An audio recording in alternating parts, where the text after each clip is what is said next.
जय महाकाली। तो दोस्तों, आज मैं जो आपको कथा सुनाने जा रही हूँ, यह कथा महाकाली के आद्यकाली स्वरूप की कथा है। यह कथा 1900 ईस्वी के पास की है। उस समय दुर्गा माँ की पूजा बहुत ज़्यादा प्रचलन में थी, खासकर बंगाल में। उस समय बंगाल के जंगलों में एक साधक रहता था जिसका नाम था कमलकांत। वो माँ काली का भक्त था। वो माँ काली के एक बहुत ही खास रूप की पूजा करता था। वह था आद्यकाली रूप। आद्यकाली रूप माँ काली का सबसे पहला रूप माना जाता है, जो सभी देवी देवताओं में सबसे पहले आया था, जिस रूप से सृष्टि की रचना और अंत दोनों माने जाते हैं। एक दिन घने जंगलों में कमलकांत माँ काली की तपस्या कर रहा था। माँ काली उसके ध्यान में आती है और कहती है, वत्स, जंगल में उस स्थान पर मेरी आद्यकाली स्वरूप की मूर्ति दबी हुई है। तुम उस मूर्ति को बाहर निकाल लो। उस मूर्ति में मेरी शक्तियाँ प्रत्यक्ष रूप से विद्यमान हैं। अगले दिन कमलकांत सभी गांव वालों के पास जाता है और उन्हें महाकाली का आदेश बताता है, और फिर सभी गांव वालों के साथ मिलकर वह मूर्ति निकाल लेता है। वह मूर्ति बहुत ही भयानक थी। वह आधी रात के समान काली थी। उसके 4 हाथ थे। उस मूर्ति को देखकर सबके मन में डर की भावना और ममता की भावना आ रही थी। कमलकांत ने और गांव वालों ने मिलकर एक मंदिर का निर्माण किया और उस मंदिर में माँ आद्यकाली की मूर्ति को स्थापित किया। उसके बाद कमलकांत माँ आद्यकाली की पूजा अर्चना करने लगा, लेकिन उसकी पूजा के दौरान अनेक विघ्न आने लगे। माँ आद्यकाली की पूजा करने के लिए उसके पास कोई मंत्र नहीं था। एक दिन महाकाली कमलकांत के स्वप्न में आद्यकाली रूप में आती है और कमलकांत को आद्यकाली स्तोत्रम देती है। कमलकांत माँ आद्यकाली की पूजा अर्चना विधि विधान से करने लगा, क्योंकि माँ के द्वारा दिया गया स्तोत्रम उसके पास था।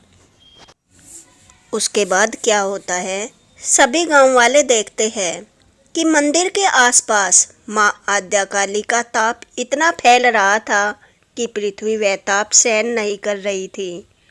वहाँ की फसलें जल रही थी। पेड़ पौधे वनस्पतियाँ सब सूख रहे थे। जानवर मंदिर से दूर भाग रहे थे और कुछ जानवर मंदिर के पास से जा ही नहीं रहे थे। मंदिर के आसपास की नदियाँ नाले सब सूख गए थे। लोग माँ आद्यकाली के ताप को महसूस कर रहे थे और जो भी मंदिर जा रहा था, वहाँ हर किसी को माँ की शक्ति का एहसास हो रहा था, लेकिन हर कोई माँ की शक्ति को सहन नहीं कर पा रहा था। किसी का मानसिक संतुलन बिगड़ रहा था, तो कोई अपने सिर हाथ पटक पटक कर पृथ्वी में मार रहा था। इससे सभी गांव वाले परेशान हो जाते हैं और पुजारी जी के पास जाते हैं और उनसे कोई उपाय ढूंढने के लिए कहते हैं। तब कमलकांत पुजारी जी माँ आद्यकाली से प्रार्थना करते हैं। तब माँ आद्यकाली पुजारी के स्वप्न में आकर बताती है कि हजारों सालों पहले ऋषि मुनि तपस्या करके इस मूर्ति को पृथ्वी पर लाए थे, जिससे मेरी शक्ति प्रत्यक्ष रूप से इस मूर्ति में विराजमान हो गई थी। इस मूर्ति में मेरी शक्तियाँ इतनी ज़्यादा है कि वह पूरी पृथ्वी का विनाश कर सकती है। इसलिए पृथ्वीवासियों को अब आद्यकाली की मूर्ति का विसर्जन करना होगा, वरना इस मूर्ति की शक्ति से पूरी सृष्टि का विनाश हो जाएगा। और अब इस मूर्ति का कार्य भी इस पृथ्वी पर पूरा हो चुका है। सुबह पुजारी जी सभी गांव वालों को अपने स्वप्न के बारे में बताते हैं। फिर सभी गांव वाले न चाहते हुए भी माँ आद्या काली की मूर्ति का विसर्जन करते हैं। जब वे विसर्जन करते हैं तब माँ आद्या काली की मूर्ति से बहुत ज़्यादा चमकीली शक्ति निकलती है और वहाँ का पानी एकदम बहुत चमकीला हो जाता है, मानो उसमें हजारों सूर्य हो। और जिस समय माँ की मूर्ति का विसर्जन हो रहा था उस समय जहाँ से माँ काली की मूर्ति निकाली थी वहाँ से एक पानी की धारा निकलती है। वह धारा आज भी वहाँ पर है। जब माँ आद्या काली की मूर्ति का विसर्जन किया उस समय माँ आद्या काली उस गांव और जंगल की रक्षा के लिए याकनी और डाकनी को छोड़कर गई थी, जो वहाँ आज भी गांव वालों की रक्षा करती है और अप्रत्यक्ष रूप से वहाँ पर आज भी विराजमान है। जय माता दी। तो दोस्तों, आज हम अपने वीडियो में यह बात करने जा रहे हैं कि माँ जगत जननी आदि शक्ति की माँ बनने का सौभाग्य किन देवियों को प्राप्त हुआ। आखिर माँ जगत जननी की माँ बनने का सौभाग्य प्राप्त करने वाली वे देवियाँ कौन थी, इसके पीछे क्या सत्य है और क्या कथा है। तो आज हम इस अपने वीडियो में इस विषय पर बात करेंगे। परम सौभाग्य है हमारा और आप सबका कि आज हम ऐसी गुप्त रहस्यमयी बातें जानने जा रहे हैं जिसका उल्लेख पुराणों उपनिषदों में मिलता है, परंतु यह रहस्य जानने का सौभाग्य बहुत ही मुश्किल से मिलता है। तो आइए जानते हैं। सबसे पहले माँ आदि शक्ति माँ जगत जननी ने राजा दक्ष के यहाँ क्यों जन्म लिया। ये तो आप सभी जानते होंगे कि राजा दक्ष ब्रह्मा जी के मानस पुत्र थे। पौराणिक मान्यताओं के अनुसार ब्रह्मा जी ने अपने दक्षिण अंगूठे से दक्ष को जन्म दिया था और प्रजापति दक्ष कश्मीर घाटी के हिमालय क्षेत्र में रहते थे।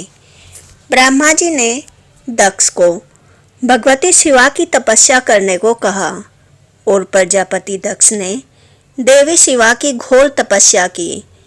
उनकी तपस्या से प्रसन्न होकर भगवती शिवा ने उन्हें वरदान दिया कि मैं आपकी पुत्री के रूप में जन्म लूंगी। प्रजापति दक्ष की दो पत्नियां थीं, परसूति और वीरणी। परसूति से राजा दक्ष की 24 कन्याएं जन्मी और वीरणी से 60 कन्याएं। इस तरह से प्रजापति दक्ष की 84 पुत्रियां और हजारों पुत्र थे। भगवती आदि शक्ति ने राजा दक्ष की पुत्री सती के रूप में जन्म लिया और सती माता की माता का नाम परसूति था और परसूति स्वांभु मनु की तीसरी पुत्री थी।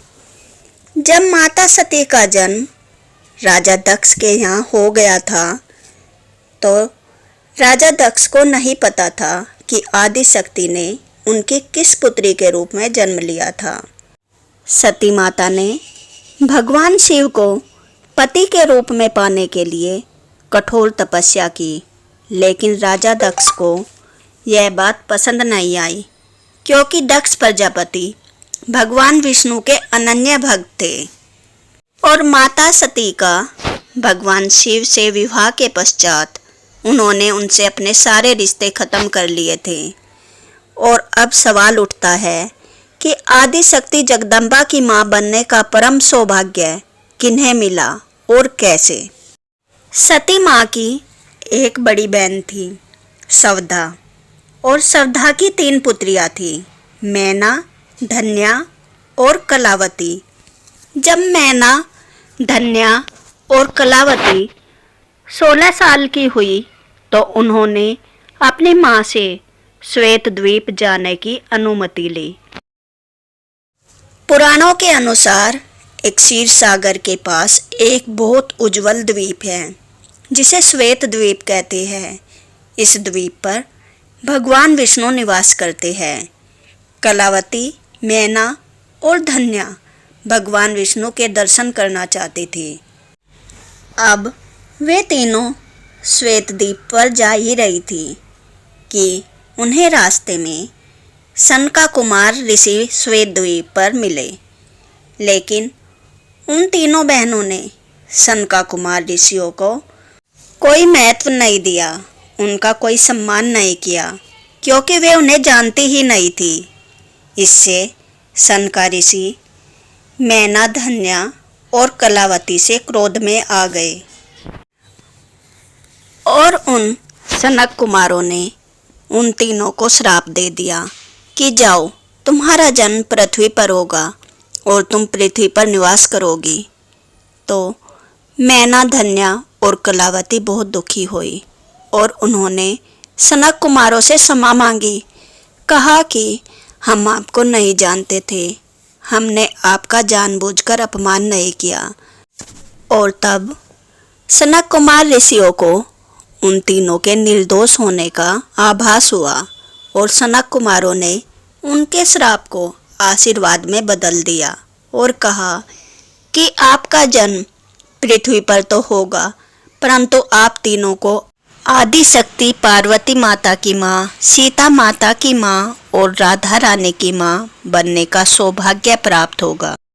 इस तरह से मैना देवी हिमालय की पत्नी बनी और उन्हें जगत जननी आदि शक्ति पार्वती माँ की माँ बनने का सौभाग्य प्राप्त हुआ। और धन्या राजा जनक की पत्नी बनी और उन्हें सीता माता की माता बनने का बहुत बड़ा सौभाग्य प्राप्त हुआ। इसी तरह राधा रानी की माँ कलावती बनी। वृषभानु की पत्नी कीर्तिदा कलावती थी, जिन्हें राधा रानी की माँ बनने का बहुत बड़ा सौभाग्य प्राप्त हुआ। सोचिए, इन तीनों को आदि शक्ति जगदम्बा की माँ और माँ लक्ष्मी की माँ बनने का कितना बड़ा सौभाग्य प्राप्त हुआ। धन्य है ये तीनों देवियाँ जिन्हें माँ पार्वती, सीता माता और राधा रानी की माँ बनने का सौभाग्य प्राप्त हुआ। जब तक ये सृष्टि रहेगी, जब तक चांद तारे रहेंगे, तब तक इन तीनों देवियों का नाम भी माँ आदि शक्ति के साथ जुड़ा रहेगा। तो दोस्तों, आपको ये जानकारी, ये कथा कैसी लगी? अगर आपको अच्छी लगी तो कमेंट बॉक्स में जय माता दी ज़रूर लिखें और ऐसी ही नई नई धार्मिक जानकारियों के लिए मेरे चैनल को लाइक एंड सब्सक्राइब करें। Thanks for watching. जय माता दी। जय आदि पराशक्ति की जय।